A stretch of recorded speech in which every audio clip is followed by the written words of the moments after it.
বাংলাদেশ ছাত্রলীগকে এবারের প্রতিষ্ঠাবার্ষিকী পালন করতে হচ্ছে ভিন্ন এক বাস্তবতায়।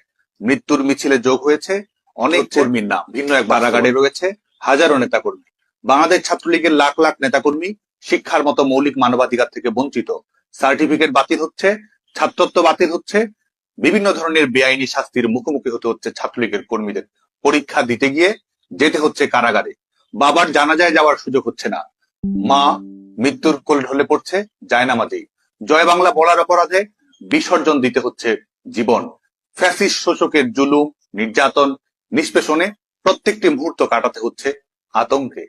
ঠিক এই মুহূর্তে দাঁড়িয়ে বাংলাদেশ ছাত্রলীগের নেতাকর্মীদের পাশে থাকার, সহযোগিতা করার সুযোগ এবং সক্ষমতা সবসময় আমাদের হচ্ছে না। অনেকের খোঁজ খবরও আমরা রাখতে পারছি না। বাংলাদেশ ছাত্রলীগের কর্মীদের অনেকের মাঝেও অভিমান রয়েছে।